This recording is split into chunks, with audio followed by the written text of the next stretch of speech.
Hi friend, अस्सलाम वालेकुम। मैं हूं आपका होस्ट रियाज एक नई वीडियो के साथ। दोस्तों, इस वीडियो में आज मैं आपको बताऊंगा कि किरल उस्मान का सीज़न 2 जो है उसकी जो फाइनल डेट जो है वो अनाउंस हो गई है। कौन सी डेट को जो है सीज़न 2 की जो है फर्स्ट जो है एपिसोड जो है रिलीज़ होगी और इसमें कौन कौन से जो है एक्टर्स की जो है एंट्री होने वाली है। तो दोस्तों चलें वीडियो शुरू करते हैं। वीडियो शुरू करने से पहले चैनल को सब्सक्राइब नहीं किया तो काइंडली सब्सक्राइब ज़रूर कर लें। तो दोस्तों, किरल उस्मान का सीज़न 2 की जो फाइनल डेट जो है वो है 4 नवंबर जो है वो अनाउंस हो चुकी है। 4 नवंबर को पहला एपिसोड जो है वो ऑनलाइन स्ट्रीमिंग के ज़रिए आप देख सकते हैं। ठीक है जी।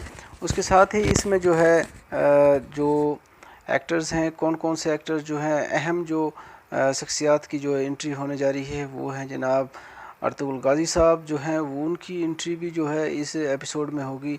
और साथ ही जो है अर्तुगरुल गाज़ी के जो जानिसार साथी हैं जिनका नाम है नूरगुल, उनकी भी जो है एंट्री साथ ही है। और साथ ही उस्मान इस सीज़न में जो है सल्तनत उस्मानिया की बुनियाद रखने जा रहे हैं।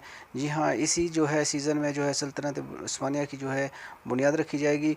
और दोस्तों, वीडियो जो है अगर पसंद आया तो लाइक ज़रूर कीजिएगा और दूसरे दोस्तों को भी शेयर कीजिएगा।